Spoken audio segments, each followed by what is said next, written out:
and welcome to the Video Game Choo Choo Podcast. I'm your host, John. With me this week is Michael. He's back. I'm drinking blue water. What'd you do to the water? I put stuff in it. It's blue. Oh, okay. Yeah. It's really it's like really blue. Like I can't see through it anymore. I was a little worried you might have gotten some, you might have accidentally dropped one of those toilet cleaner things in your water. And not noticed? And then just started drinking? I don't know. Things happen. You get distracted.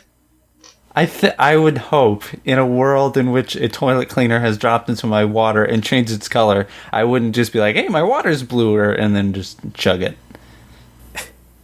That shit happens. Yeah.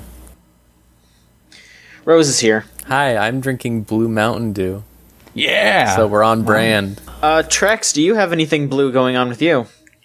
No, and I'm not drinking anything because I'm a heathen.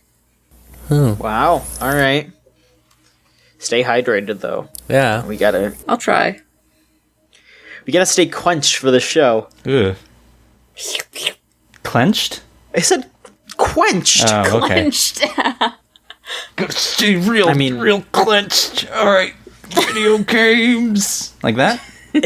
Yeah, it's a good idea to just keep it clenched, keep it steady, and just talk about games. That hurt my teeth. As we are to do. That hurt my teeth doing that.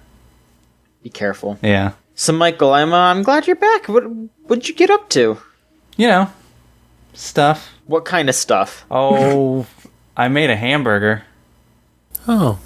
Wait, does that mean It's back. it's back? It is back. It's back. It's Burger Watch. I don't know. What year is this one? 1972? Sure. Yeah. For those of you who don't remember, because it's been months since I've done this, I make burgers every now and again out of a recipe book, and then sometimes they're good. And we call it Burger Watch because everyone likes a good burger. Everyone likes a good hamburger, unless you're vegetarian. What about the vegans? Yep, vegans also would not like a good, maybe a nice, delicious tofu burger or those things. Yeah, I almost they're said things. Oh, yeah. I almost said turkey burger. So Yeah. Those are good, That's too. vegan. mm-hmm. That's really vegan. Turkeys made out of potatoes. But Michael, please inform us on which burger that you you have partaken in. I partook in a winter in Munsterland burger. It was what was it? It was shallots chopped up, stuffed into the burger meat, then cooked, of course, with a spring salad mix on top, and then Munster cheese, and then a side of snow peas, and all of that had it was sour cream, plain yogurt. Was it Greek? I don't know. And then lemon stuff, juice. That's it. And then pepper as the sauce for both the burger and the snow peas. It was delicious. It was great. Good. That's good. I'm glad that was a good experience. Artisanal burgers are really strange, but they're delicious. I feel very fancy when I eat it has Munster cheese on it instead of just yellow cheese, but it's still really good.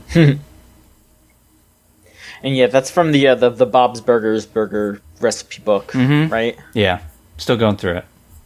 Wow. All right, I'm very excited for you to complete the full trek through the book. No, there are 100 hamburgers. My colon would Burger Watch will never end. My colon would be shoved closed with fucking ground beef at some point. No, that's a terrible idea.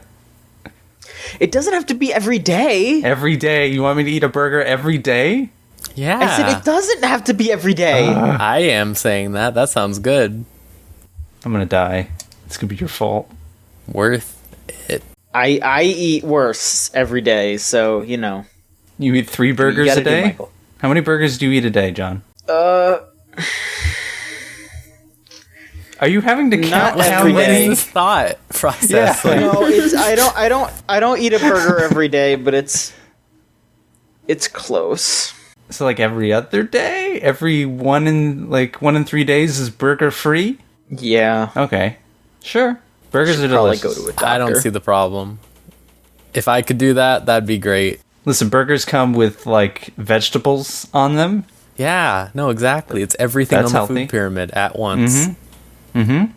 Snickers All bar, right, slide I'll- a Snickers bar in Yep. there. That's everything on the food pyramid. They don't use the I'll food try pyramid. I'll try to remember that while I get my stomach pumped. That's what you tell the paramedics. Yeah. My friend Rose said these burgers were healthy for me. Oh, please, just sell my amiibos, please.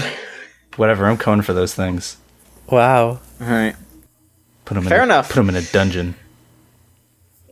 But other than eating another delicious burger, Michael, what else have you been up to? Oh, you know, hanging out. I was cat sitting. I was sitting for cats. Right. Yeah, they needed my accompaniment. They needed me to be there and to sit on my computer and play video games, and avoid WrestleMania spoilers. So I did that. I played a lot of video games, a lot of older stuff, just dilly-dallying, like, what is it, Orcs Must Die? Is that the name of that's that a game.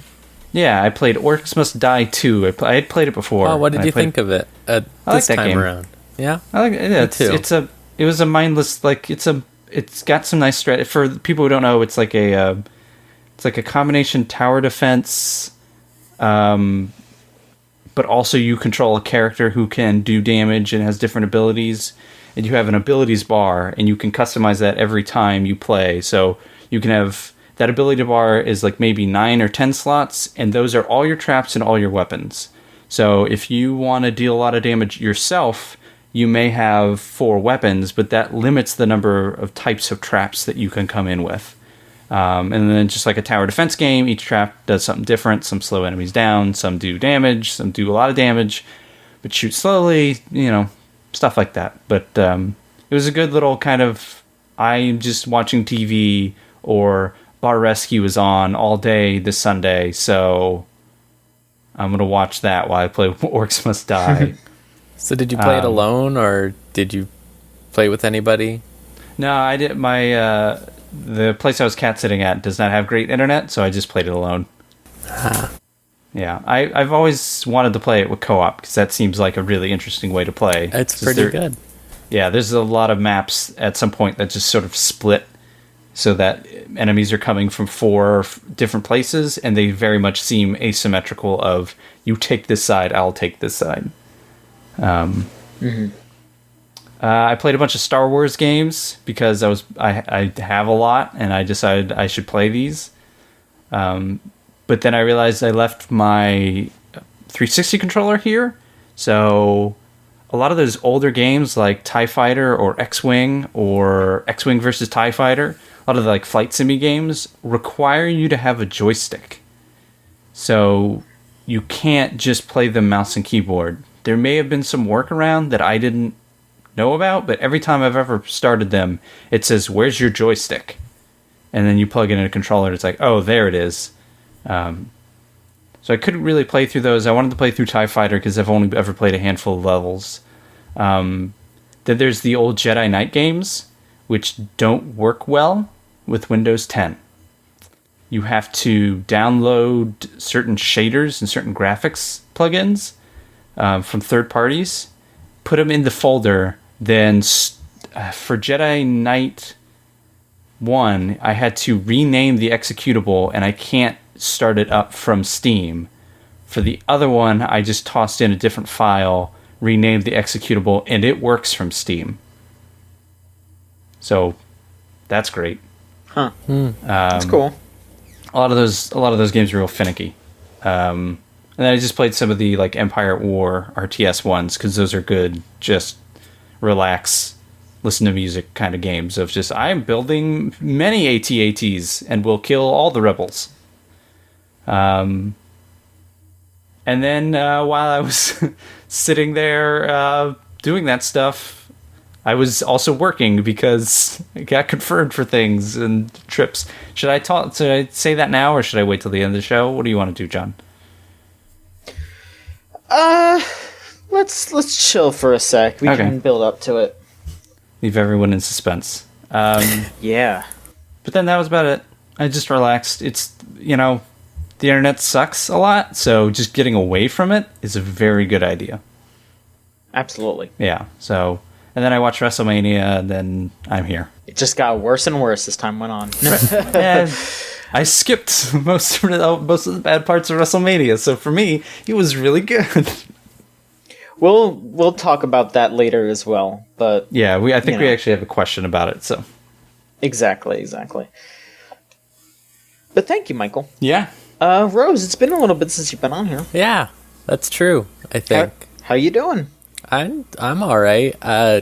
In that whole time, I just realized how long it's been. I played all of Nier Automata in the meantime, so now I can finally say that Nier Automata is like the best game for me personally. Maybe not for everyone, but for me personally.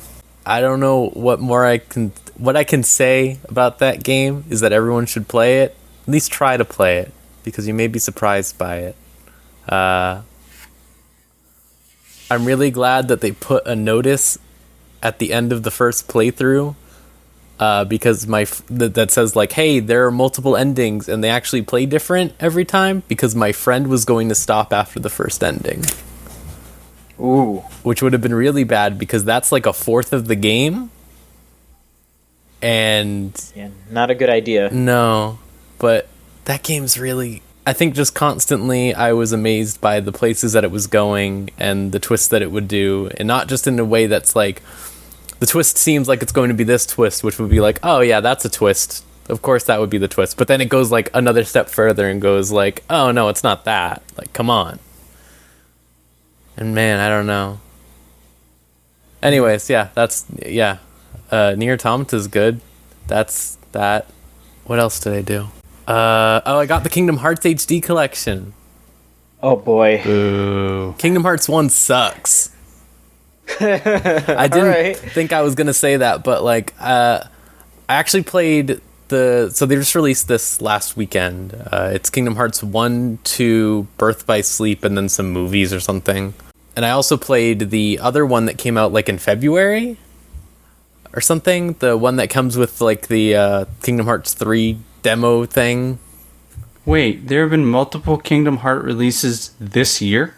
Yeah, so there was... For fuck's sake. All right, you know about Kingdom Hearts 2.8, right? Final chapter prologue? No, because I never understood what these games are. Are they HD remasters of the first two games? No, so more than that. So the one that I bought personally, I rented the other one. The one that I bought is just a collection of... It has Kingdom Hearts 1, it has 2, and it has Birth by Sleep, which is like the PSP one, but it's basically a full Kingdom Hearts game. And that is...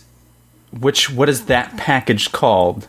That's called 1.5 plus 2.5 HD Remix. Fuck off. Alright, and then what's the other one? Okay, so the other one is Kingdom Hearts 2.8 Final Chapter Prologue. So is that a Kingdom Hearts 2 something or other? No, so it has Kingdom Hearts 3D in it. What is that? That's Dream Drop Distance. It's for the 3DS. And so that's a re-release of a 3DS game to current consoles?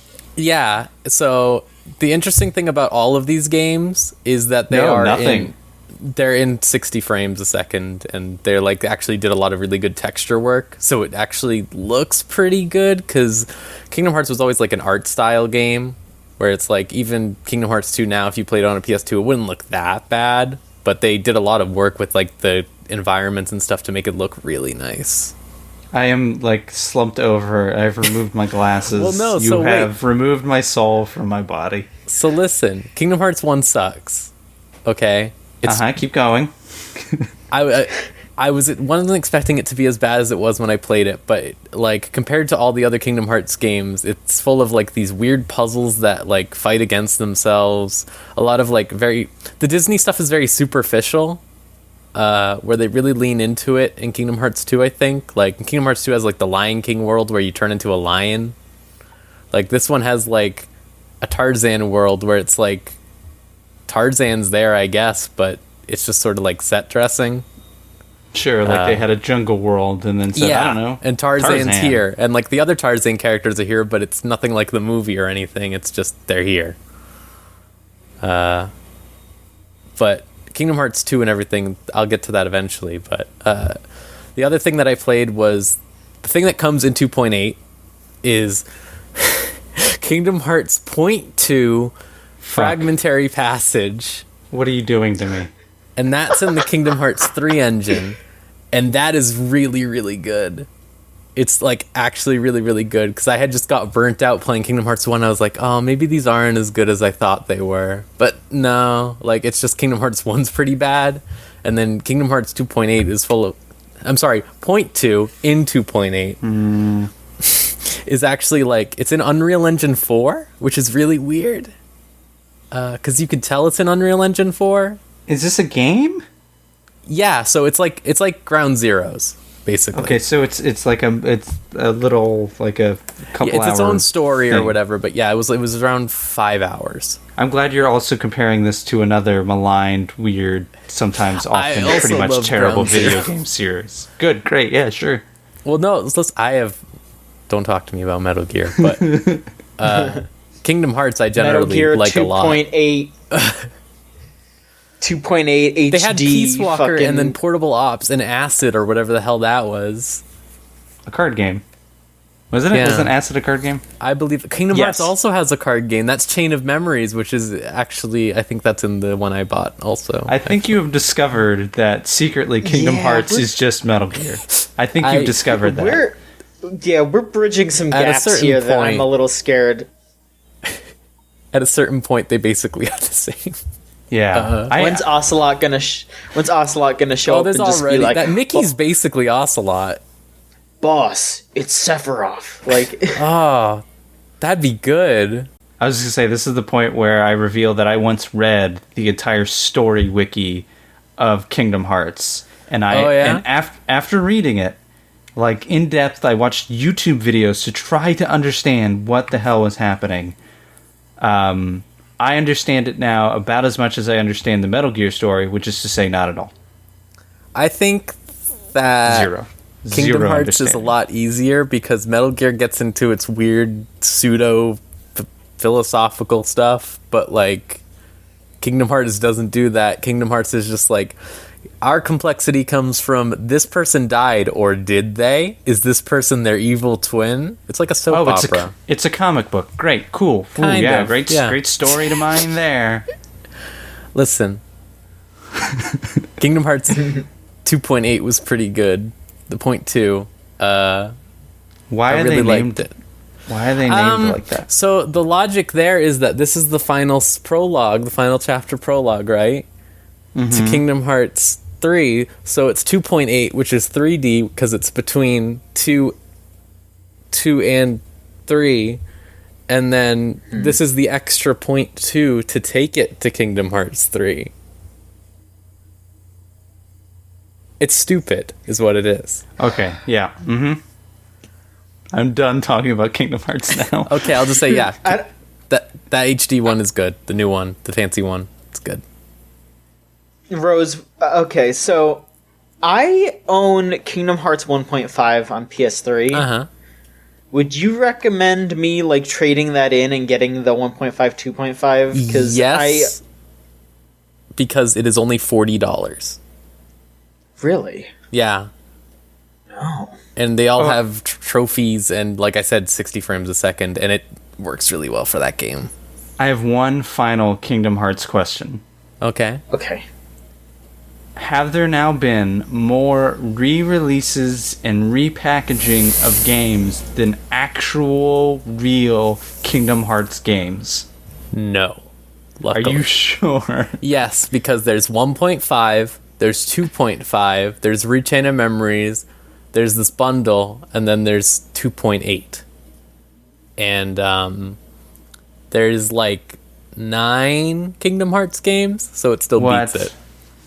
Are we counting all right, listen, cell phone I'll tell you. games? No. So there's 1, there's 2, there's Chain of Memories, there's Birth by Sleep, there's Recoded, there's 358 Days Over 2, there's Kingdom Hearts Key. Every time you name another Kingdom Hearts game, it's a stab in my back.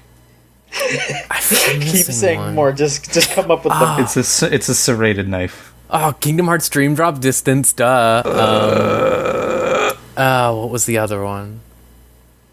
It's Kingdom Hearts Horizon, which is technically in the storyline, but not really. It was for Verizon phones in like 2001. That doesn't count. I didn't know they released that though. They did. They released like a demo for it, or part 1 or something like that. It was supposed to be like multiple parts. Jesus. I love Kingdom Hearts. I also hate it. We know. We need to stop. I'm done with questions about Kingdom Hearts. Those games are terrible. That was fun. Thank you, Rose. No, I love Kingdom Hearts. my glad life you do. force. Drink more blue water. What else did I do? I got Bunny Lucina in Fire Emblem Heroes. That's a thing I did. Congratulations. Yeah. I didn't because my life is You used up terrible all your and- luck. You used it up on those 5 stars that you don't even want. Yeah. If there was a way to like trade characters, I would just send you the fucking 5 stars. I'm Well, it's probably like- not going to play that game much anymore. That's fair because they aren't releasing much content for it, really. No. Is my problem with it right now. Which is That something game died on the vine. like I still know a lot of people who are playing it, but it's like they said that they were going to, this was something that made me optimistic, is they said they were going to do something like how Granblue does things, where Granblue releases like new maps like every week basically. So there's always something to do. But like they haven't released any like new maps since it came out. They've done paralogs and stuff like that, but you finish those in like 5 minutes. And then It's so like, bizarre because it seems like that game is doing I don't know if it's doing the best of the Nintendo mobile games, but it's definitely up there. But Nintendo doesn't like it. Like It's making the most they- money. That's for sure. It is. Yeah. Okay, yeah, cuz like I don't remember exactly where it came from. It was either an interview or some kind of like discussion they had with investors, but they were like, "Oh yeah, Fire Emblem's making us a lot of money. Mario Run isn't, but we're probably going to keep making games like or we're going to like monetize games similarly to Mario Run." And it's like that's so bizarre when like Fire Emblem's making them more money, and like people had people had such an adverse reaction to Mario Run, and they're just like, we're gonna keep doing Mario Run, and it's like, what? Well, I don't think It's so people. bizarre. I don't think people hated Mario Run. I think they were confused by yeah. the way it was set up. They expected a more free to play kind of game. Yeah, I think they had different expectations was the problem with Mario Run, whereas this was like people had an expectation of what Fire Emblem Heroes was going to be, and then it was kind of that. Yeah. And I kind of like that they have looked at Fire Emblem and they look at Mario Run and they say, we'd rather just pay for it and just have this game. I like that they're actually saying, well, we don't need millions of dollars, we just need millions of dollars. Just a handful, please. So I guess it's just a weird choice where they're just Yeah, like that's Nintendo. I'm really wondering what Animal Crossing the Animal Crossing game they have coming out in the next year is going to be, because I was expecting it to be like the Mobage type of game that like Fire Emblem Heroes is. And if they're saying that, like, they specifically said that Animal Crossing wasn't going to be like that, which really makes me wonder what it's going to be, because they won't just make an Animal Crossing game for phones. I could see them doing some kind of like Happy Home Designer kind of thing. Sure. I was thinking, like, all I could think of is like another Miitomo, but it's like scripted instead or something. I don't know. It's weird. Nintendo apps are weird.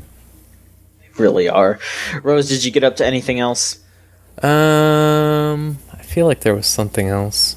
Oh, I just started playing Persona 5. That's it. There you go. Like, just now. Do you have any like opinions on it yet, or no? The Yosuke equivalent character, your buddy dude, Ryuji, he might be the first one who isn't bad, but I won't say that because it's still early on. But he hasn't made me go, oh, I hate this guy, like Junpei and Yosuke did. Other than that, I hate... Yeah? Yosuke kind of has like a bit of an arc, at least. Like by the end of Persona 4, I didn't want to like beat the shit out of him. I just wanted to like whap him upside the head. Yeah, no, totally. This one at least is like, it seems like I just like him straight up. Like he has a cool persona. Other than that, I just hate every single adult in that game, and I'm sure that's intentional based on the plot of that game. But also, that's like they really nail it in bad. Not bad like it's bad, like bad like they're doing it really intensely.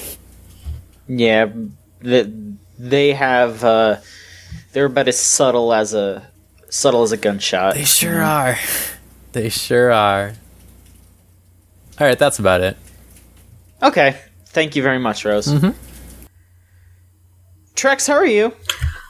I'm pissed because everybody had stuff to just ramble on about, and like nothing's going on, John. Nothing is going on.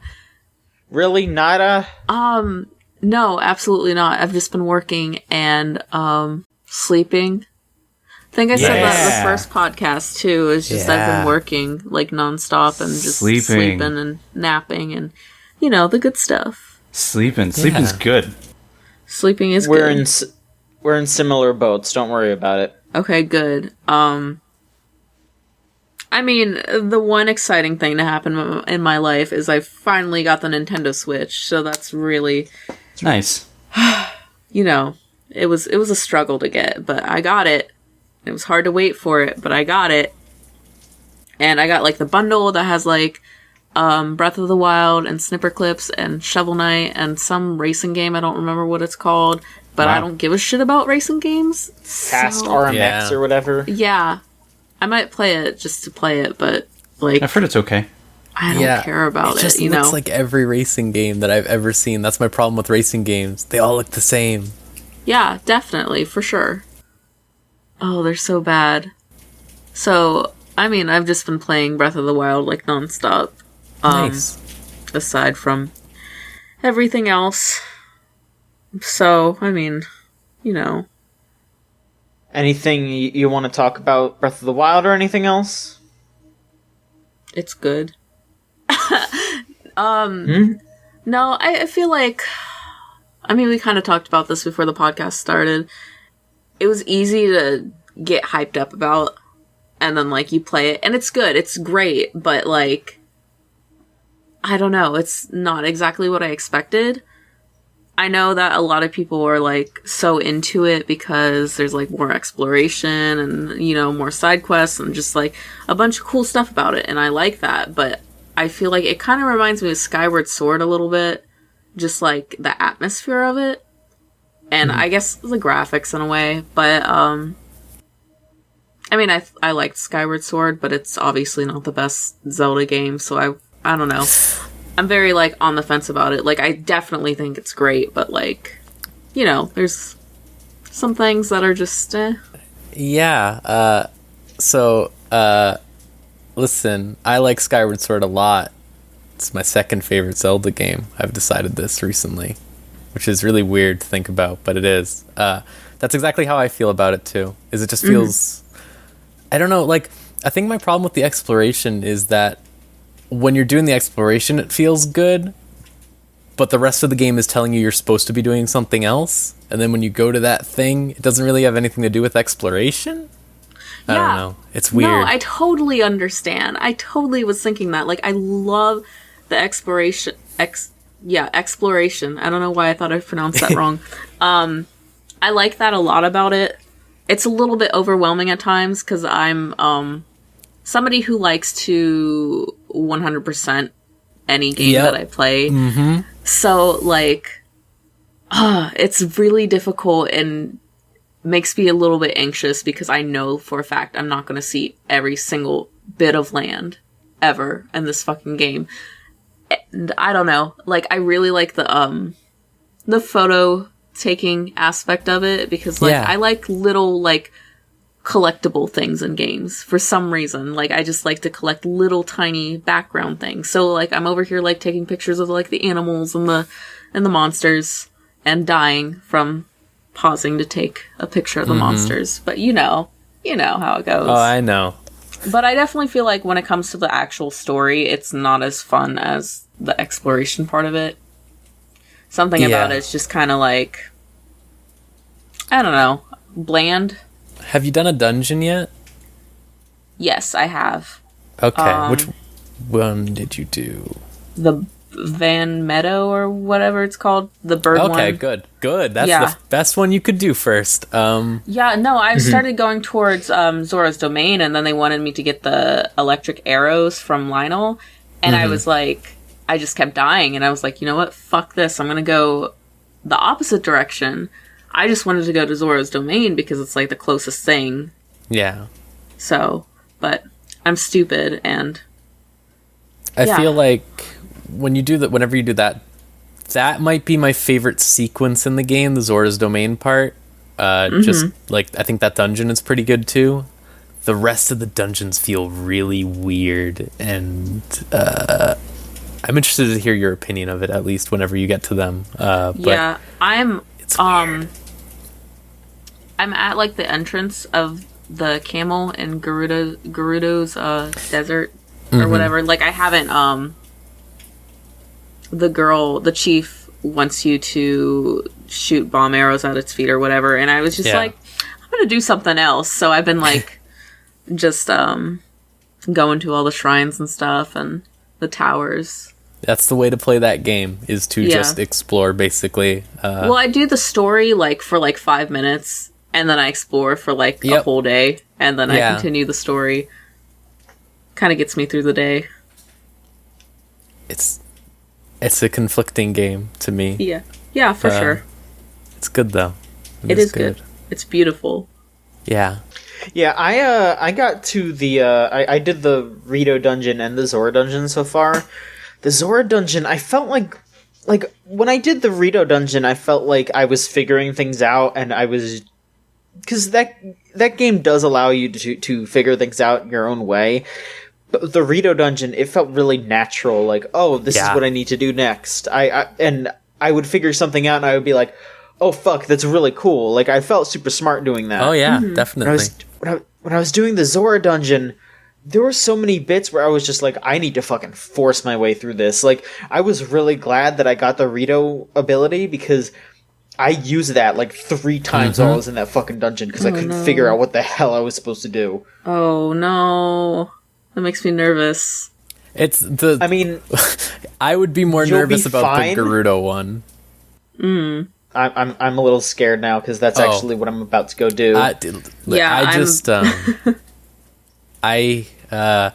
My biggest complaint with the game is I didn't like the dungeons that much. I think that the Zora one, or I liked the Rito one the most, because like you said, it feels natural. Like, every puzzle, like, it just feels like, oh, of course this is what I do, and like all the examples of what to do are like very clear, and you can figure it out.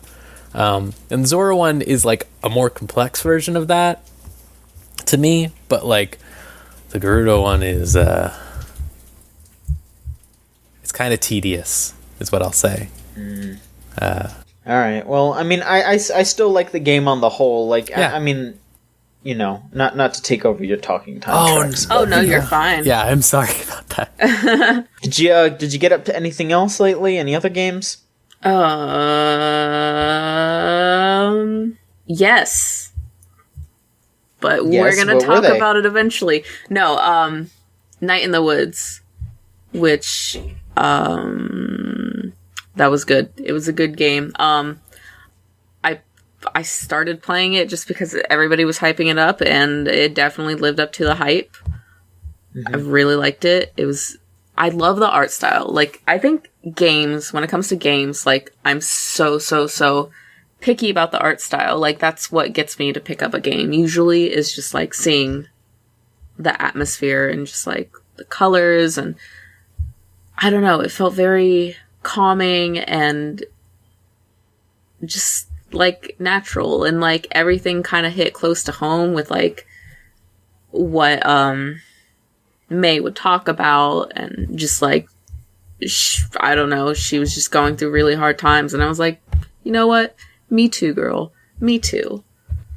So but aside from that, I did play Snipper Clips, and I completed most of it. My brother actually came over and I never see him, and I forced him to play it with me.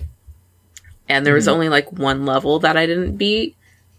But it was interesting because the beginning of it, the first couple levels were so easy. Like, it was just like crazy. Like, I was like, feeling like the game was like made for like a 5-year-old or something. And then like you get to like the next couple levels and then they require a lot more thinking. And I don't like to think, but I also really like puzzle games, so it's really difficult. But yeah, it's a very fun game. I'd like to play it with 4 players someday and see how that goes. It's definitely a game for a couple people, I think. Yeah, that's definitely a neat game just to like have like your friends pop over and just be like, "Hey, we're doing snippet clips now, everybody." Mm-hmm. Yeah. Yeah, that was the game I was most interested in, honestly, when they were doing the Switch live streams after they did their big press conference. And they just showed people playing it. And I was just like, that looks good. It looked fun and it looked cute, yeah. and it is fun and cute. That's I good just to wish hear. it was longer. Yeah. Well, how much is it? I mean, wait, you got it in a bundle, huh? I got it in the bundle, yeah. I think I think it's $20. That's kind of what I was thinking. Would you say that's a reasonable price? Or is it too short? I don't know. Like, I can't tell because, like, when I played it, I literally, like, spent 2 hours just going straight through it. And I don't know. I think with other people, it might take them a little bit longer, so it might be worth the price. I feel like, I mean, $10 to $15 is probably, like, a good price for it. But, you know, Nintendo, they gotta do what they can. Oh, yeah. Captain Toad. Jeez. Oh, I forgot about that game. Mm-hmm. It's That's a good game, but Is it? yeah, it wasn't a $40 whatever good game. It was because I was Wow. done with it in a day. Jeez. Alright, well, if you're done, Trex... I'm done. Go ahead. Do Okay. what you need to do. I didn't do too much. You know, I've been just kind of trying to get through the day, every day. Just playing Zelda.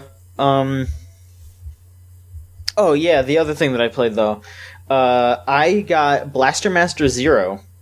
I've heard good things. It's okay. I would recommend it if you're into Metroidvanias. It is one of those.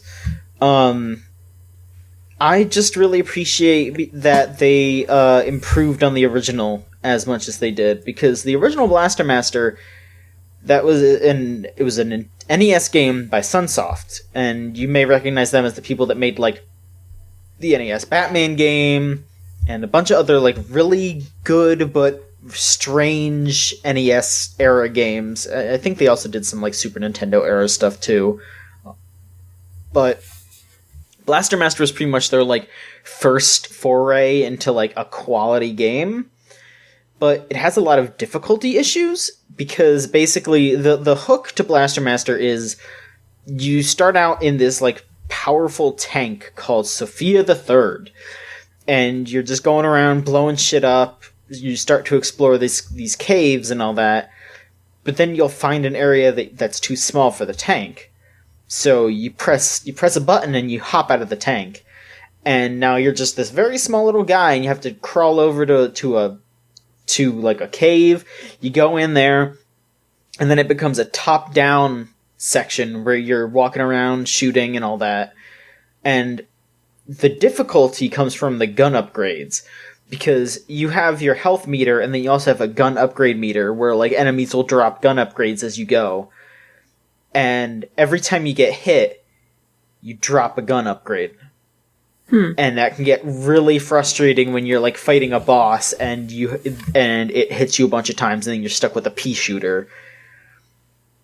Thankfully, Blaster Master Zero fixes this a little bit by very quickly giving you an upgrade, like a permanent upgrade, that lets you absorb one hit without losing your gun upgrades.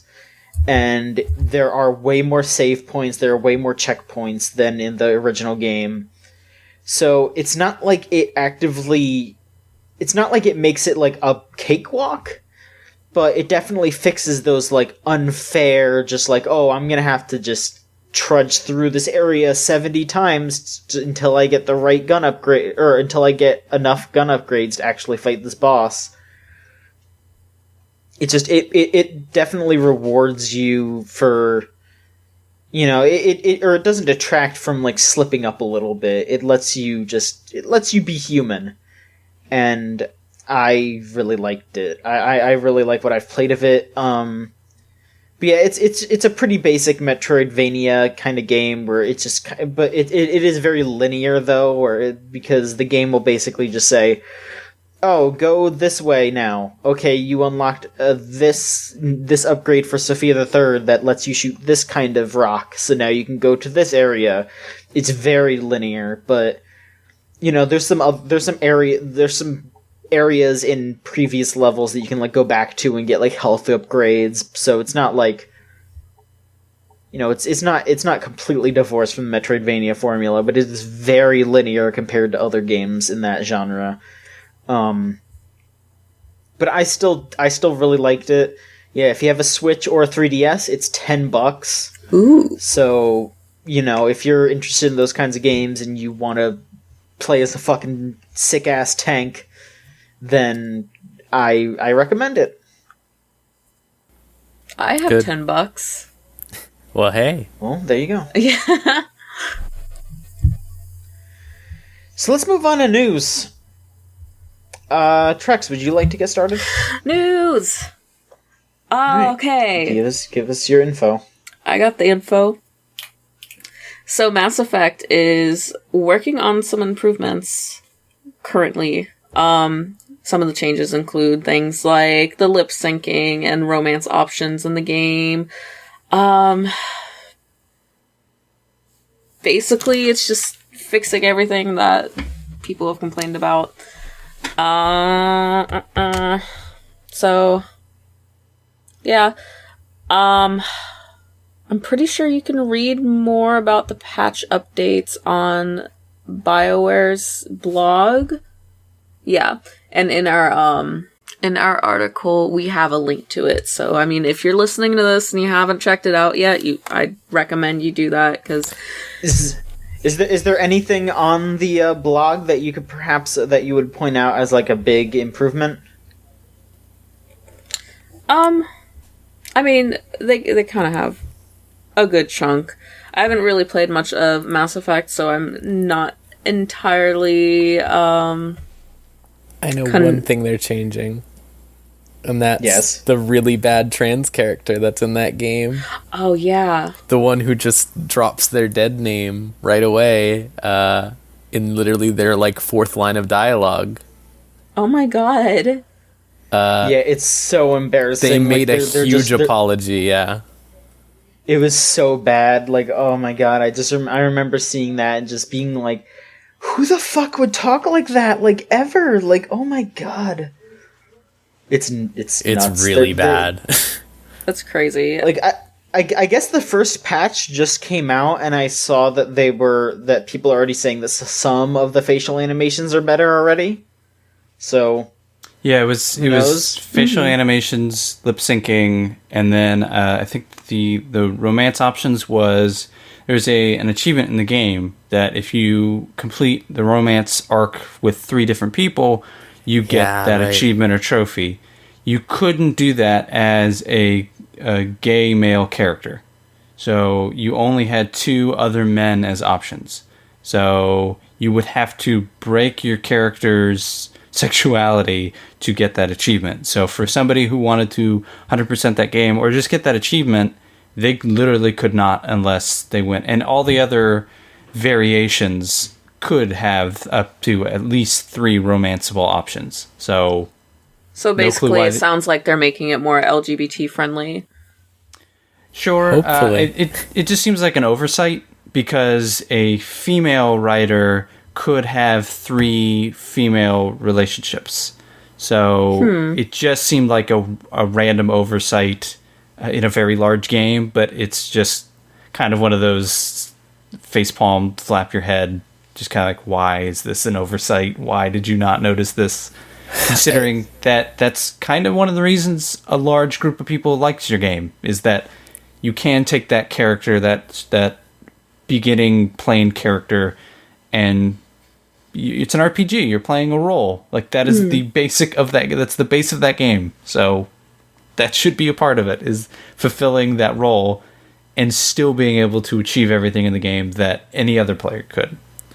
Yeah, I know another thing they said they were going to work on is the gay romance scenes themselves, because apparently for a lot of the gay ones, especially for like a male writer with a male character, they cut to black way more often than any other of the romance options. Like if you were doing a straight romance or even a lesbian romance, it cuts to black way more than it would for those. Weird.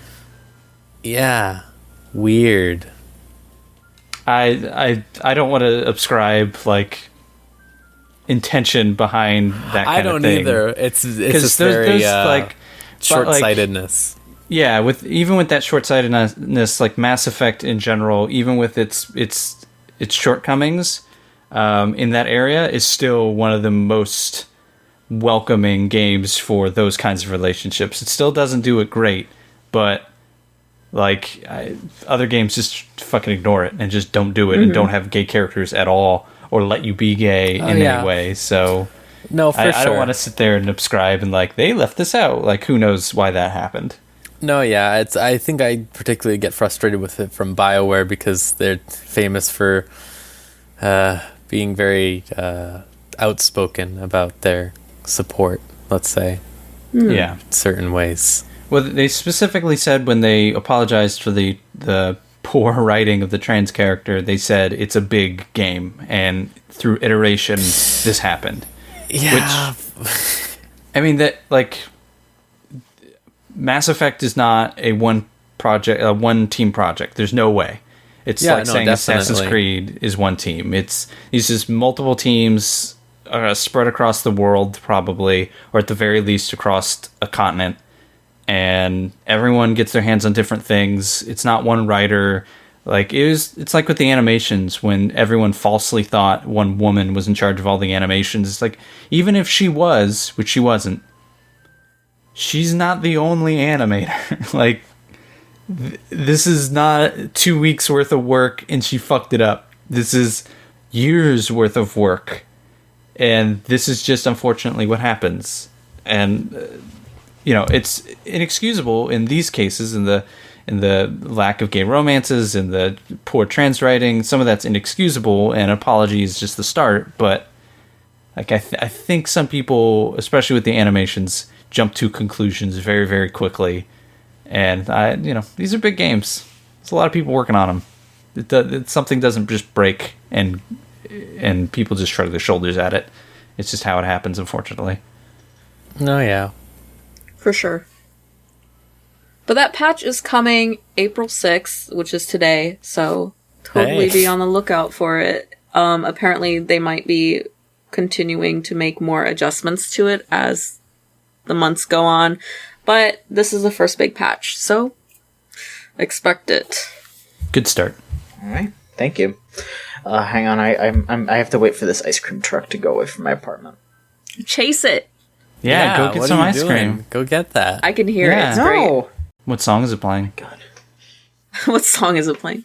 Have you seen those knife sharpening trucks that like roll around typically in like New York?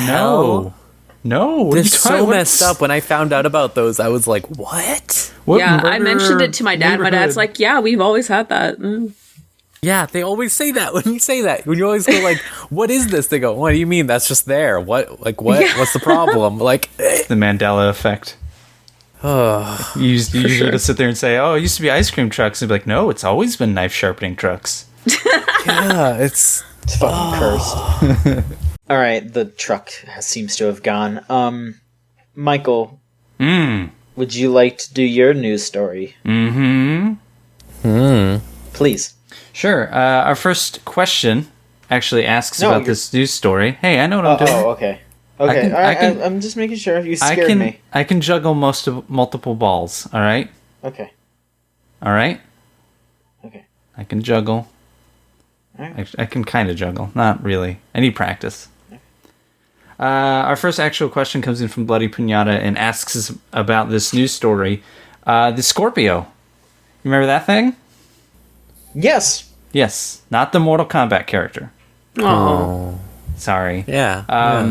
Last E3, while John and I and Austin sat in it was a pretty decently air-conditioned theater, they announced the Scorpio, and I just sat there and reading the teleprompter. And they announced it kind of as the next step for the Xbox One, sort of a step up. And earlier today, it'll be a couple days ago by the time this goes up, Digital Foundry got the exclusive specs for the Scorpio. I'll run down the specs real quick and then just kind of what that means. For the CPU, it still has 8 cores.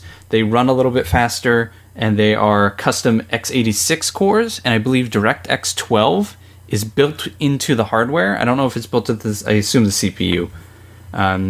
That's compared to 8 cores for both the Xbox One and the PS4 Pro, but the PS4 Pro only has 2.1 gigahertz. The Xbox Scorpio runs a bit quicker. GPUs, it has 40 GPU customized units. That's compared to 36 in the Pro and only 12 in the Xbox One. It has 12 gigs of GDDR5 RAM, which is compared to only 8 DDR5 RAM in the PS4 Pro, so it's got more RAM. It's going to come with a terabyte hard drive, and I also find this part interesting. It was a big kerfluffle when the PS4 Pro only had a Blu-ray hard drive, because it's a 4K machine. The Xbox Scorpio will have a 4K UHD Blu-ray player, so you can play 4K movies in that thing. If you want, you can go over on Digital Foundry and read much more technical breakdowns that remind me how stupid I am. Like listening to someone talk about all that stuff, and it's just like something about silicone. I don't know. He's showing me motherboards. He says it's a final design. I don't know what that means. But essentially, what they showed was a more powerful machine, more powerful than PS4 Pro. The design of it isn't final, but the hardware specs are. They didn't announce a price. It's still coming out later this year. They said that they will show off the final design of the box and everything at E3. I assume a price comes then as well. Eurogamer and Digital Foundry estimated the price to be about $499 US, which seems about right. That seems like the upper tier console space. The one big takeaway that I got from this was they showed off Forza running the current Forza, whatever the last one was. I guess Horizon 2. They showed that off like running on Scorpio, and without much work done. I think they said they upgraded the textures to 4K and little small things, but not major work. Without major work, the Scorpio ran Forza at 4K and 60 frames per second. And it did that, according to Microsoft and Digital Foundry, somewhere between using 55 and 60% of the GPU. So using less than 2/3 of its potential power, it can do 4K, no upscaling, it's native, 60 frames per second. Wow. Yeah, that's impressive, because the PS4 is, if you know anything about that one, it's always upscaling. I don't think any game is native 4K on a PS4. It does do 4K movies, that's native resolution, there's no upscaling there, and it can stream 4K, but this thing will do 4K. Scorpio will just do it, and apparently relatively easily. Digital Foundry did say when they looked at Forza that there's still work that could have been done. Then again, it's Digital Foundry. They could look at anything and say work can be done, but that's impressive as hell. They said the same thing about other games like Gears of War, that has a noticeable improvement. Microsoft also said that every Xbox One game and every Xbox 360 backwards compatible game will run on the Scorpio, just like it does normally, except it'll have improvements. So a game that is locked at 30 frames per second will still be locked at 30 frames per second. They can't change that software, but the load times could be faster. It might have a better... they went into like technical stuff, so the shaders might look better. Certain things and certain aspects could be improved just by running it on your Scorpio. So again, that's a little different than the Pro, because the Pro only had some games that had Pro versions. This, according to Microsoft, every game will just... something about it will be improved by being played on a Scorpio. That's all the information they gave. They didn't really give much other than a lot of technical stuff that at 9 o'clock in the morning hurt my brain. So that's basically it. And then to bridge us back to Bloody Pinata's question, they ask what's everybody's thoughts on these details. Is this Xbox taking a real stab at being the high-performance console? And does this matter at all? So, there you go.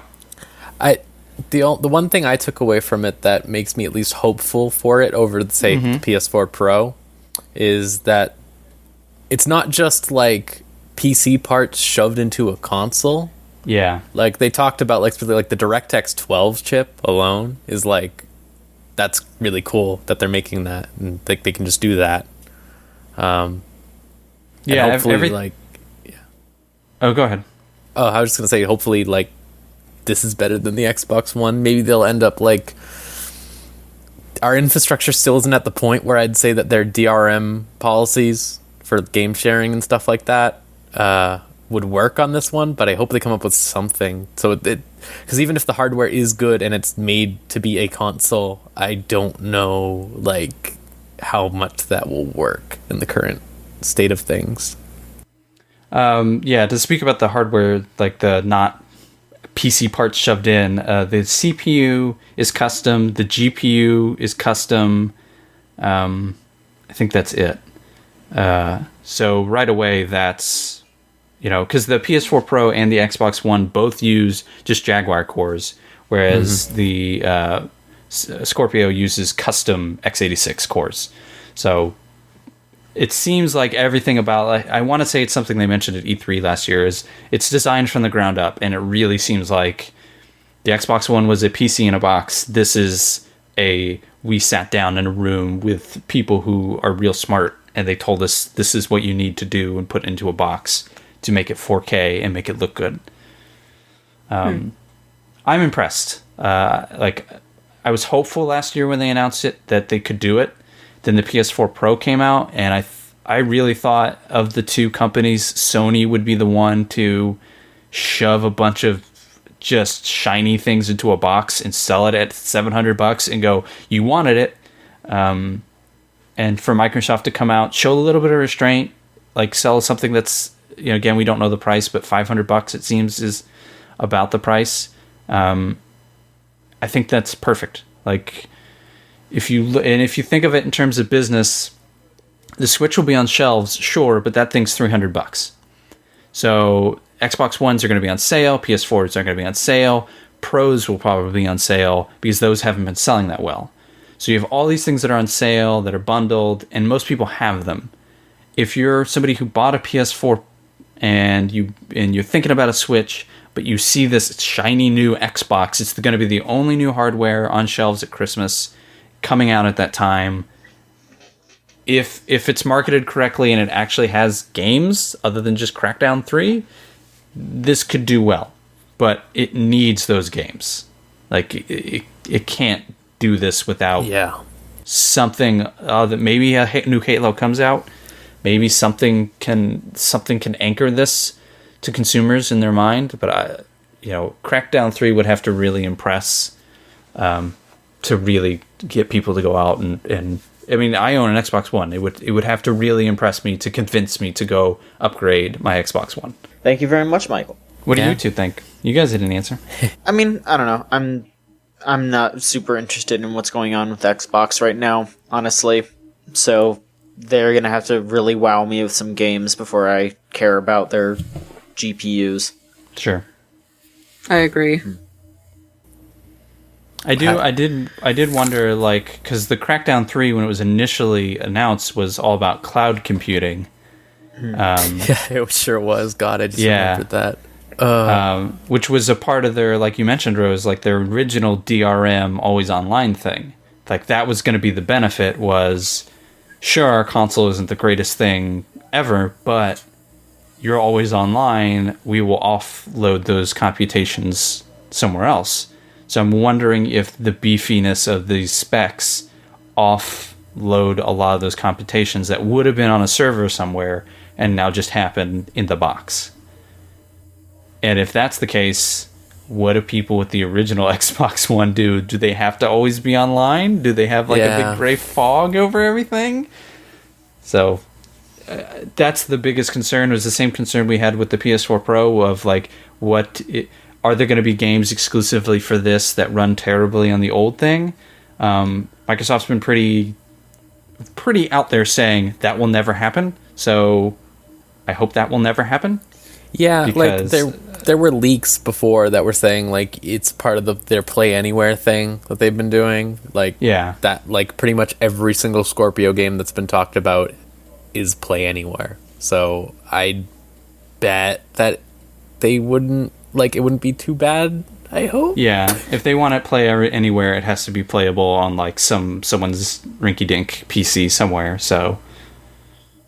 Yeah, that's really their long con, if we want to be honest. Play Anywhere is that's their future. That's to wrestle everything away. If console gaming dies tomorrow, they just shrug their shoulders and go, hey, all y'all, you all own Windows computers. Play our games there. So... They don't care.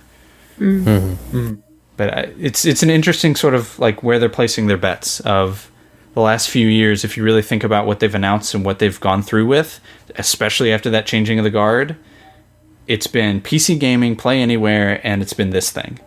Like there hasn't been much else. So yeah, there wasn't Scalebound. So yeah, there's something that I think it's interesting where they're putting their chips. So, and Sony's putting their chips in, I don't know where the fuck. Just Very being strange. on top, I guess. So that's what you got to do. I mean, Microsoft's in such a weird position right now that they really need to figure this shit out. I don't think it's that dire. I don't think it's dire. I think it's weird. I don't think it's weird either. They have sold more units. Their revenue is up more every year after year. It's higher than when they released the Kinect, which actually did well for them. They have more active users month after month, year after year. Like, if you ignore the PlayStation, like you just look at it as a company inside of itself, they're doing better than they did with their last console and certainly the first one. So that's all you want. And they still have enough units to have swaying power and negotiating power with outside partners, third parties, because third parties are concerned with selling. That's it. They want to sell. And if you can say, hey, yeah, sure, all these people have PlayStations, but here's another 30 million people that you can sell to, and here's our install base, and here's our buy rate, and here's our store, and here's our download speeds, and here's all this other stuff. Like, are they, like, I don't think they're in that weird of a position. I just think the only weird position is that they're in second due to the weirdest fucking marketing launch failure I've ever heard of. So, in the whole first party like absence thing, I was thinking the same thing about Sony like 2 years ago. And then they just said, Shenmue, y'all, and everyone just said, okay, Sony's good again, and I'm dying. So, fucking Shenmue. Yeah, fuck Shenmue, but everything else about that conference was good. Final Rose, Fantasy VII is not a good thing. Shut up. No, if Final Fantasy VII Remake, where they have a chance to fix things, is good. No, they won't fix anything. It'll be bad. Yeah, no Nomura's involved, and I love Nomura, don't get me wrong, but yeah, no. Rose, would you like to talk about your news story? Oh, yeah. Alright. Hey, Mad Cats. They're mad cats. They're crazy. They're wild. I have also- a GameCube Mad Yeah. Catz controller. Yeah. Well, they died. They're dead now. Yeah. Basically, These Mad Cats. hey, remember Rock Band 4? It was 4, right? Not 3? Yeah, it was 4. Not really. I don't remember it. Yeah, that's part of the problem. So Mad Catz hedged all their bets on Rock Band 4 being this big thing. I remember they made like all these custom kits and everything. They were actually providing most of the hardware support for that, actually, now that I think of it. Well, Rock Band 4 didn't do too well. That's been something going on with Harmonix for the past few years. They've had a couple waves of layoffs. And now Mad Catz has been in dire straits for a while. Their CEO stepped down last year. And they ended up having to do also massive layoffs. Well, it came out earlier this week that they are just filing for full bankruptcy, which means like that's basically it. Well, Which it's different yeah. than normal. Like some bankruptcies, No, yeah, you can it was- file Chapter 11 and restructure. This is So not this that. was Chapter 7, which basically means all of their assets are going to be liquidated. All their funds like aren't going to be like frozen or anything. They're going straight to all the lenders and all the banks they owe money to, stuff like that. Like it's That's just intense. yeah, it's a rough scene, and it's kind of a shame because there aren't many like you said, you had a GameCube controller that was a Mad Catz controller. Mm-hmm. A lot of people are like that. I think a lot of people have had Mad Catz controller over the years just because they're cheap. Because like you think about like how much did a Wavebird cost for the GameCube? That costs a lot. Is it easier to just get a Wavebird and like 3 other Wavebirds, or to get like one good controller and then like 2 Mad Catz controllers for $20? And that's what they were good for. And with them gone, it might be a little rough.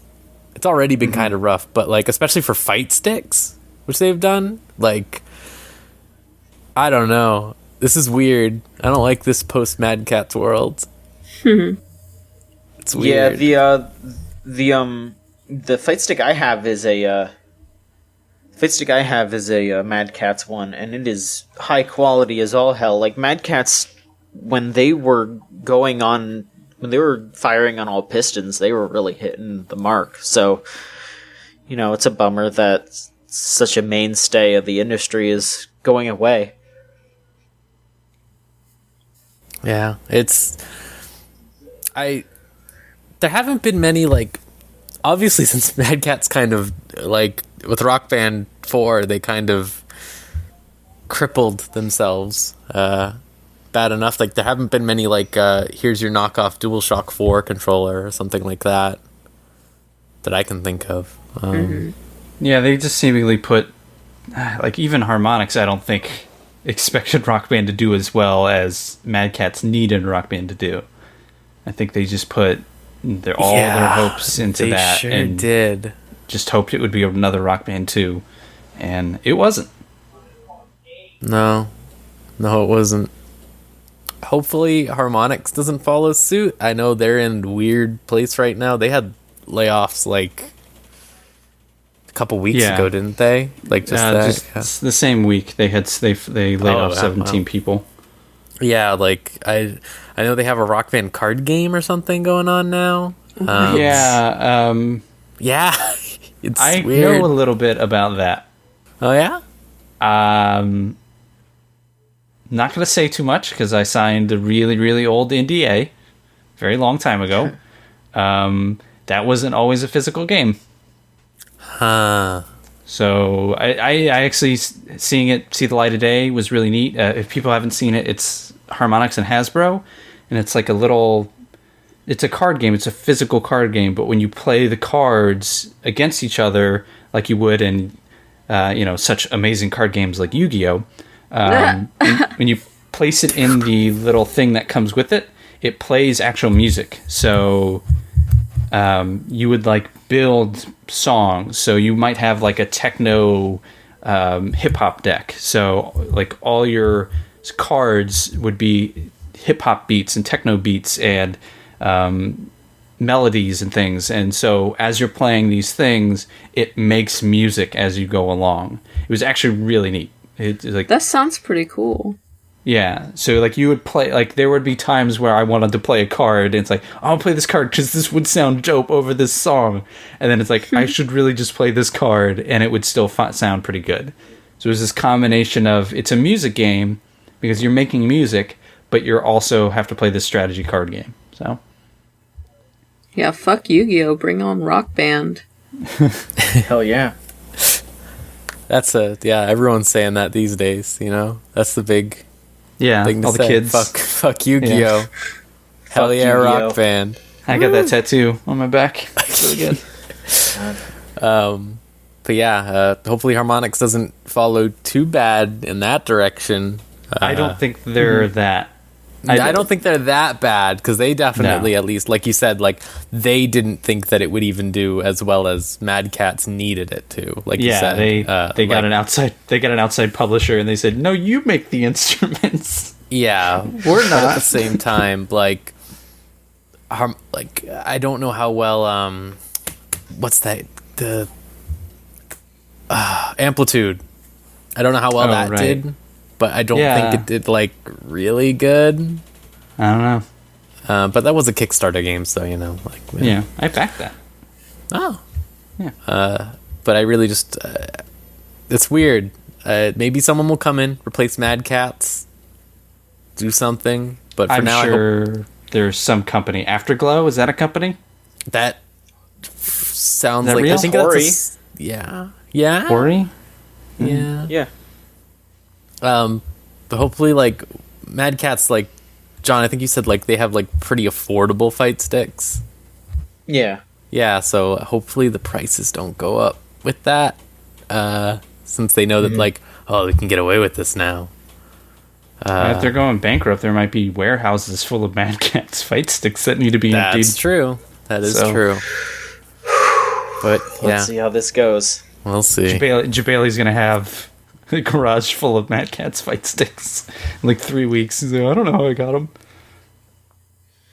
I mean, fucking Markman, when he left Mad Catz, he was just like, yeah, I got all this extra stuff, I'm just keeping it. And it's like, you do you, dude. Alright, so for my news story, Sega's been being extremely weird about streaming lately, and it's pretty frustrating. So, we just talked about Persona 5 earlier, that just came out. And that game does not allow you to take screenshots or record video through PS4 SharePlay, or not SharePlay, just any other, like, you know, social Broadcast. media broadcasting stuff. And not only that, but Atlas straight up posted a a letter on their website that said, "We don't want anyone to play past the July 7th date." In-game date in a stream or a video, because that's like ruining the game. What the fuck? And yeah, they're saying that it's that if you do that, they will like, they specifically use the term "you have been warned," but and they are saying that they will issue a content ID claim or a channel strike against anyone who plays past those parts. They also say that you are limited to 90 minutes in length for the video, and you also can't show big boss battles. You can That's show one, so can't weird. you? Like one And maybe specific. the first one, I guess. Yeah, I don't remember. I do know in that same letter they specifically call out their Japanese masters.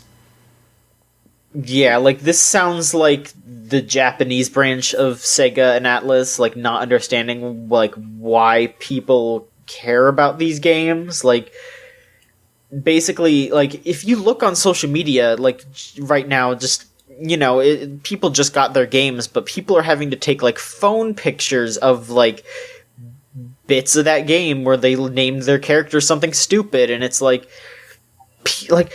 like Yakuza 0 blew up because of a dumb video about a chicken. Like that game sold as well as it did because of social media and streaming, and like Giant Bomb and Polygon both started a fucking series about Yakuza. And then like you look at Persona and it's like so many like people are naming their character Charlie Tanuko in Persona 5 because of the Giant Bomb endurance run. Like that game, like, I bet a bunch of people bought Persona Golden because of Giant Bomb. Like, it's insane that they don't, like, that, you know, that Atlas US couldn't just go, like, yeah, a lot of people buy games because of streaming. Because they see this game and they think it's neat. And, you know, like, people do full playthroughs because that, you know, that is something that they want to do. And, like, it doesn't turn off as many people as you think.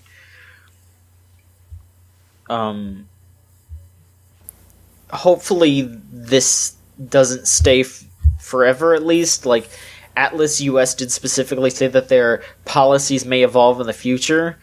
So, you know, hopefully they, at the very least, change their mind once... Or hopefully they're lobbying Atlas Japan to stop this, and...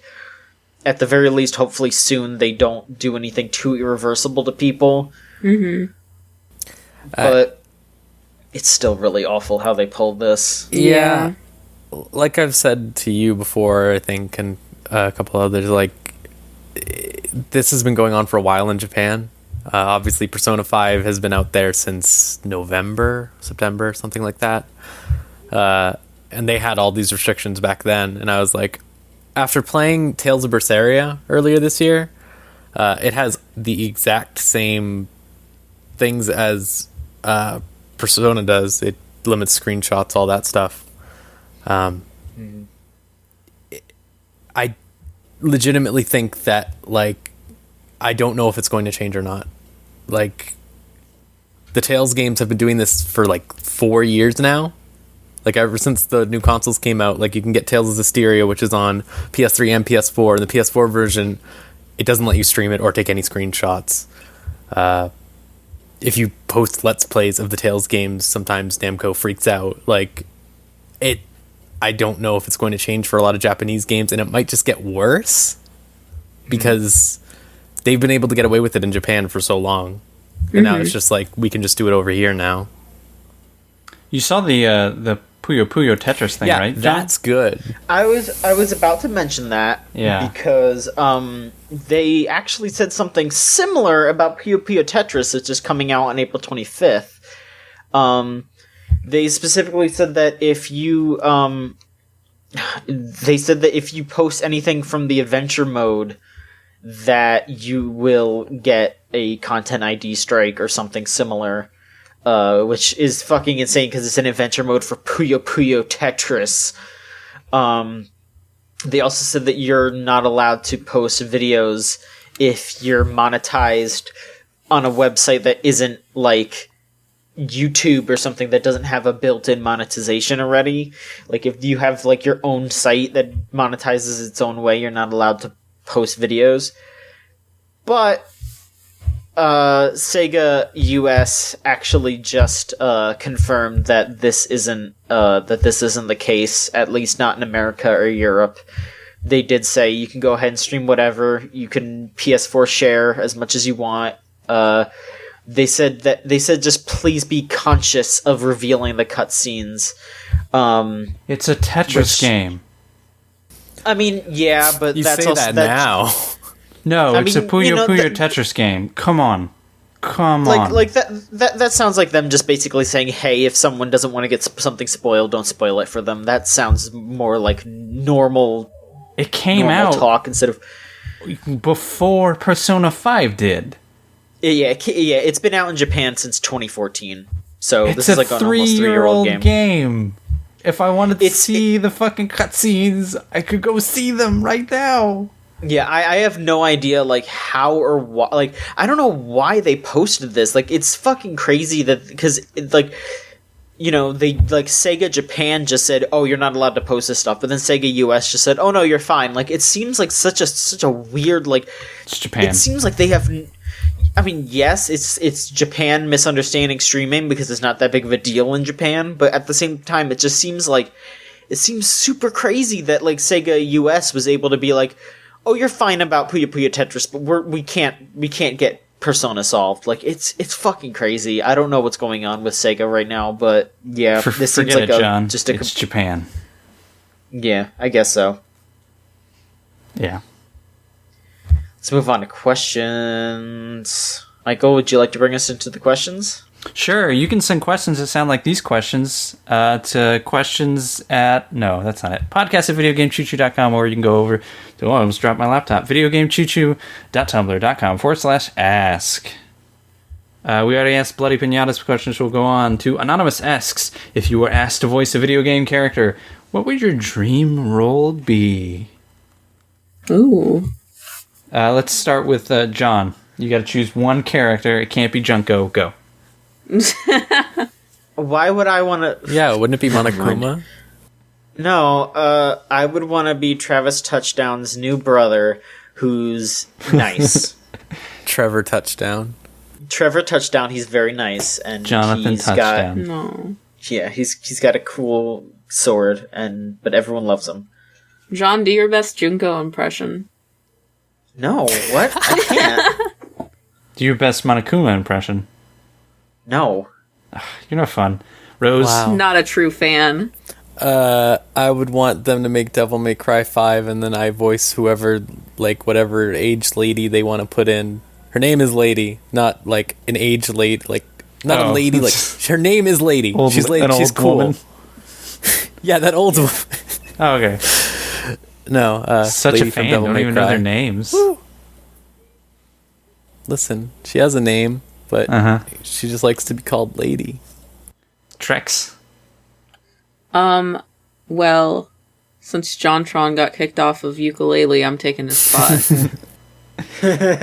What was he supposed to be? Like an enemy? I don't know. Like, I'm or is guessing just probably like a background additional character. I mean, maybe he didn't intend to be an enemy, but... What would he even voice? All you get are like wah, wah, wah, wah, wah, noises. I mean, those are the noises he makes in his videos. Anyway. Yeah, I was gonna say. Oh, well, look, I don't listen to him. Yeah, I've never seen a JonTron video, so... I used to watch his videos. I haven't seen him since Game Grumps, but that was a long ass time ago. You didn't miss much. Yeah. Thanks.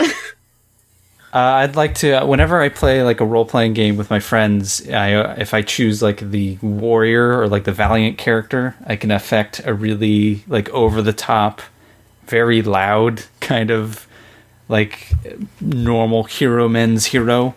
So I would probably want to do that. I would do it now, but I would pretty sure it would destroy my microphone in this recording, so I won't make Niall try and edit around that. Aww. I guess that's not an existing character. I don't know who that would be. Yeah. We can move on to Anonymous, who asks, what are y'all's opinions on WrestleMania? Who on Chooch is a face and who's a heel, or all heels? Come on. What the fuck does that even mean? Good and bad. Oh. Yeah, don't. Just wrestling I'm not answering terminology. this because I don't... I was gonna say, I think Scott's a face, because Scott is very positive and uplifting. No, Bo Dallas is positive and uplifting, and I say he's a heel, so... Wow, okay, sure. Bo Dallas, I think, turned heel. I don't know, let's not start talking. John, what did you think of WrestleMania? I thought like the first 2/3 of it was some of the most fun wrestling stuff I've seen in a while. Like, I haven't watched wrestling in like a year, but it was still really fun. Like, I dug it. Yeah. Trex, I assume you don't... go ahead. I was just gonna say that last third was... It kind of went downhill, like, as soon as the, like, Lesnar-Goldberg match happened, and then the rest of it was kind of bad, and that was it. Yeah. Trex, I assume you don't watch the wrestling. Everything sounds so foreign to me right now. I'm so scared. You're speaking another language. Every time you guys bring up WrestleMania, I'm just like, oh, bye. Rose? I watched the Hardy Boys bit. That was good. That was good. like that may have been my favorite. Not even that match. That just they had all the tag teams out, and it was supposed to be a ladder match. And then the New Day come out, and they are in ring gear, and they say, "We have one more entry for this match." And everyone's like, "Oh my god, they're gonna wrestle!" And then it's just the Hardy Boys come out. Yeah, God, that was really good. I thought it was fine. I thought it was above average until those last 3 matches. I'd say. I think Orton and Wyatt was. I didn't like Orton winning, so I don't care about the rest of the match. I think that was Wyatt being a holdover until they could give it to Orton, and that sucks because Wyatt's a more interesting character. Even though I like Randy Orton for some dumb reason. Lesnar. I thought that I was just gonna say that whole feud was really good, and like, the match where they were like projecting like fucking worms and cockroaches onto the ring, like that was cool as shit. But yeah, that ending wasn't great. I kind of wish that Orton hadn't shaken the Wyatt thing, like the Wyatt whatever control, so quickly, because they've done that before, and it's just like, cool, all right, good, great, he wins, congratulations. Lesnar, Goldberg, whoever wins, we loses. Like, fuck. I like Goldberg. I hate the fact that he was booed so much. Don't understand that. Because they're just cheering another fucking big white man part-timer in Lesnar, and at least Goldberg doesn't have multiple statements out there where he hates gay people, so fuck, like, I'd rather have Goldberg. And how much, like, how over they booked Goldberg, I think having whoever came in next to take the title off of him would have been great. And fuck Brock Lesnar, I don't like him at all, he's a big meat man. And then that final match, like, whatever. Undertaker retired. Good for him. That went on way too long, but good for him. Yeah. I thought it was fine. I don't think it's like a WrestleMania I will remember fondly. Like, 33. It'll just be like, yep, wrestling. That was a wrestle. So. Yeah, it was fun. Yeah. Akira Lucky asks, what are your favorite video game dragons? I can't think of a single one. All right. So there's Midgard Stormer from Final Fantasy XIV. He's really good. You only get one. Oh shit! All right, you know what? He's the father of all dragons, and also my character in Final Fantasy's dad in the lore that I wrote up. So I like him the most. Okay. He's really big. Nope, that's it. And then he's really tiny. Nope. And then John, is yours just Spyro? You can ride him. Spyro is definitely up there. Yeah, I think Spyro is my favorite of all of them, but I would just want to give a shout out to Mikhail from Drakengard 3. Because he pees. Alright, enough of that. Trex, do you have a dragon that isn't your daddy or peas? What the fuck? What?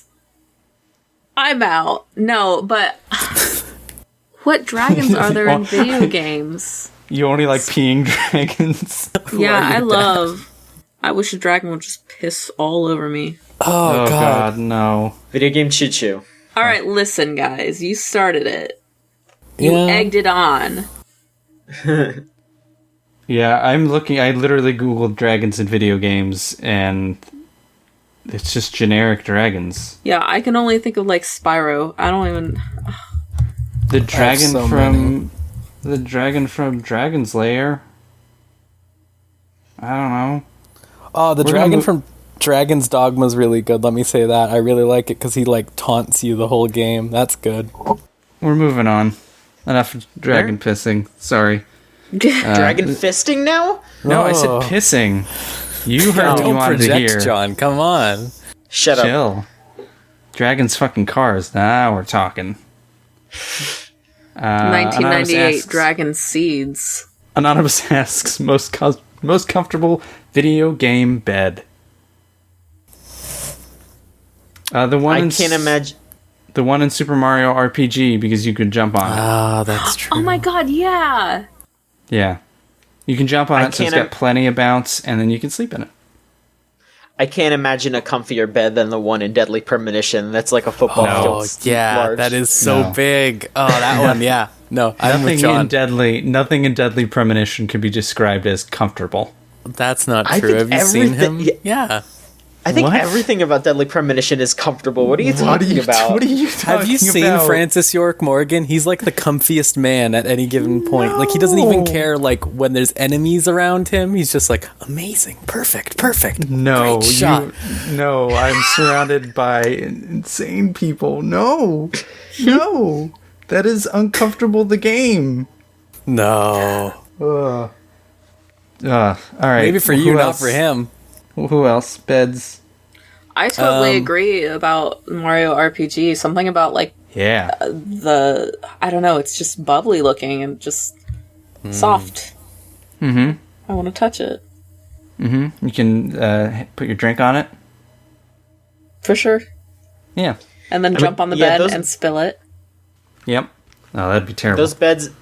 Those beds in Mario RPG are so comfortable that Samus could sleep in one of them without taking off any of her armor. Thanks, John. But you don't remember that? No, I do. Isn't Link in that game as well? Or something? Maybe. Yes, so is Samus. Yeah. Yeah. And Boshi. Yeah. Space Jordan asks, if you had to pick a game series to get a sequel, but that sequel is directed by David Cage, what would you pick? I would pick The Destruction of the Universe. So, I know, I got one. I'll let everyone else go, but I have one. Mine would be a sequel to Soma because then I could outwardly hate Soma more, and people would like agree with me. All right. Trex. Oh man. I can't think of anything off the top of my head that I think would be good. I really hate sequels of anything. Fair. Ooh. Mass Effect. Wow. Ooh. Oh, Dragon Age. I just thought of that. Like David Cage. Ooh. More like Dragon Cage. Duke Good night, everybody. Nukem. Oh. Niall just got really happy at that idea. Could you imagine that though? Could you imagine Duke Nukem in No. this huge like studio apartment? Like this is like a massive just apartment. It's not a house because David Cage never has people who has houses. Like ultimately, they always have these giant apartments. That would And he's only just- be good if it was Duke Nukem, like completely and utterly ruined human being. Just I mean, it's Just, a David like, Cage game. stains on his shirt, like barely, like oh, his like barely, like just not, just ruin him. You say that you want that, but then you have to consider what happens in every David Cage game, which is the main character takes a shower and you see it all. I Do mean, you it's wanna a see Duke that Nukem with game. like a It's dirty Duke. any Duke Nukem game, I don't like you dirty almost see Duke. his I don't dick like saying anyways. So he picks up the poop. Imagine that, picking up the poop scene. You gotta hold like triangle R2 and then click in the right stick. No, I don't have to imagine that. Final question. You can send questions to podcast at videogamechoochoo.com, or you can go over to videogamechoochoo.tumblr.com/ASK. Final question comes in from Anonymous and says, you are given the chance to turn any intellectual property into a massively successful MMORPG. What do you do with this power? I again have an answer, but I will let everyone else. Is it Duke Nukem again? No, it is not Duke Nukem again. Because the words wildly successful are in that question. I wish no success on that man. Trex. I feel like I'm dying. That question was really weird. I think I'm gonna need to hear it again. If you could choose any intellectual property to become a wildly successful MMORPG, which one would you choose? Who thought of this question? I know. I'm skipping my turn. All right. Wow. Anti-MMORPGs. I see how it is. I'm not. No, I'm just. This question's wild. John. just- Okay, so I would want there to be a No More Heroes MMO Of course. where you're just constant. Here's my gimmick though. It's just PvP all the fucking time, and you're just constantly trying to rise up the ranks to be number one. It would just be a group of Travis Touchdown lookalikes constantly jacking off their sword and dancing. That's all it would be. That's true. That's all it would be. You say that like it's a bad thing. True. Touche. Rose, you got an answer? Bloodborne. I just want the idea of a Bloodborne that is iteratively updated constantly. Just like I can come back in 2 months and there's more Bloodborne to play. That sounds good to me. No, that sounds terrible. What? No, That does that's sound great. really bad. Because it's Bloodborne. Bloodborne. No. I think it sounds cool. Not like MMO combat, like the same Bloodborne combat. Hey, you don't know. I think it sounds cool. Michael? Thank you, John. They already did it. It was called Star Wars. I just wish it was more massively successful. I always keep meaning to actually play through the story of that, but I generally find most RPG or MMOs kind of boring.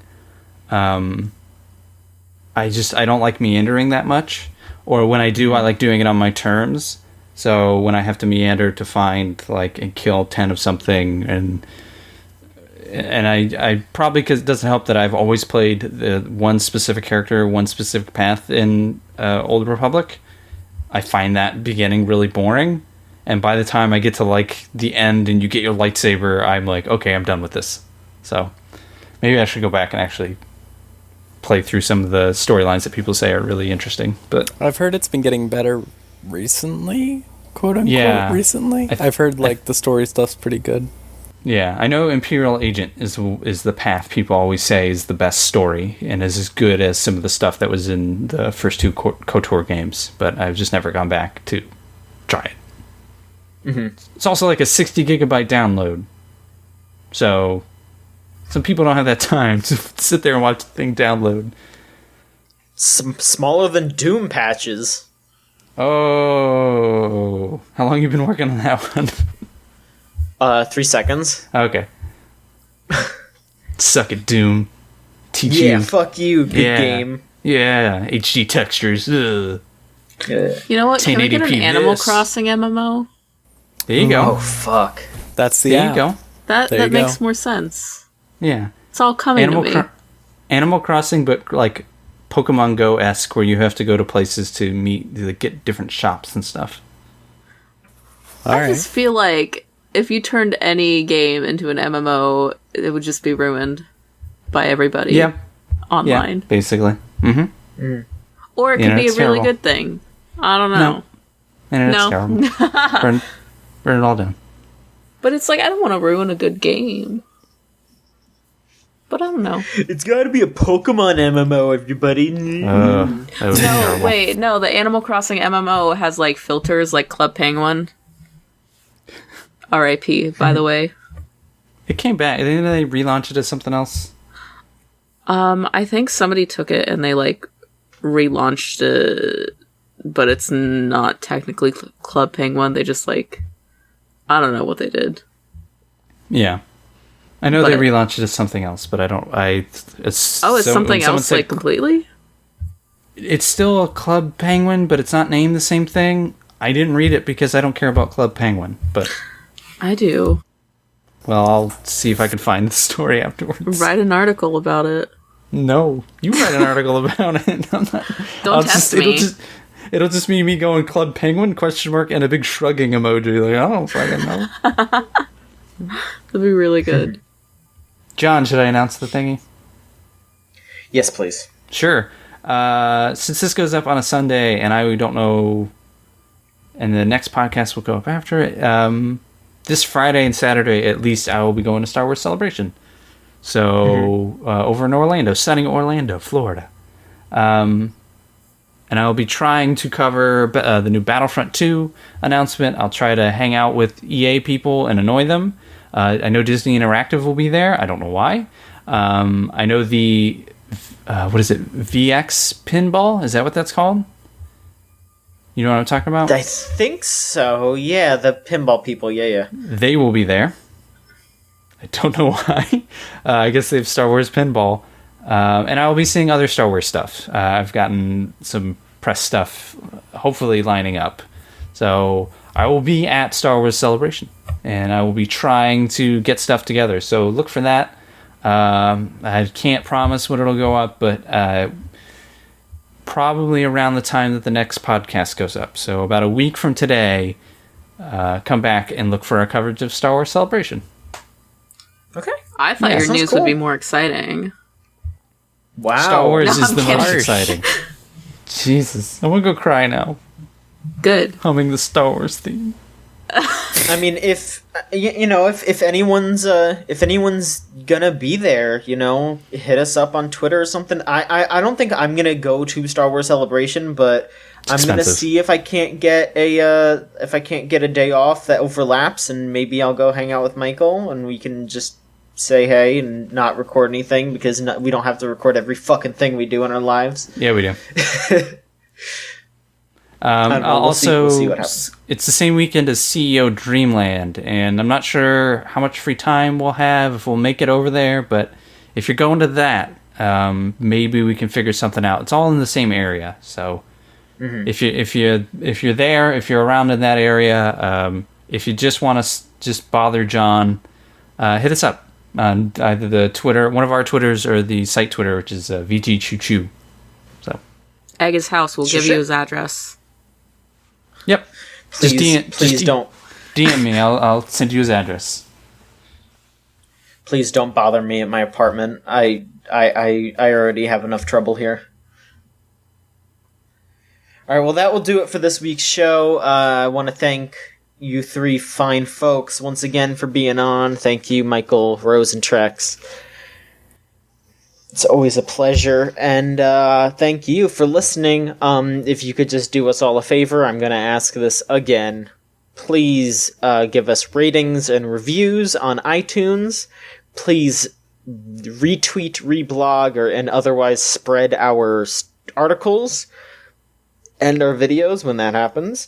And once again, I would just like to thank you for enjoying our content. Please support us, because we need it. And once again, I will say, we'll be back next week with another episode of the Video Game Choo Choo Podcast. Goodbye.